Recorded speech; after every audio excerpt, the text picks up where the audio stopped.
I'll go again.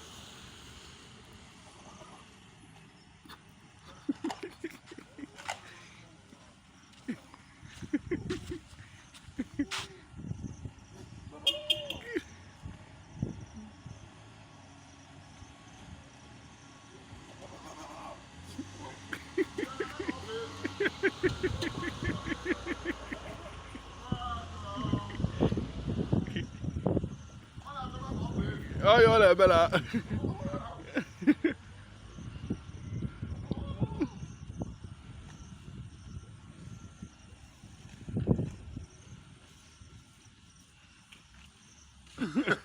You want to rap him? That's all. You see him? No fear. He was in them. They don't they run from himself. You dey serious?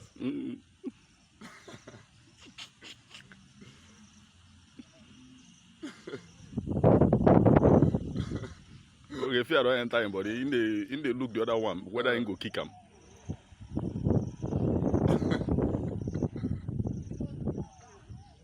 That one just go there, man. Or just bust out yourself.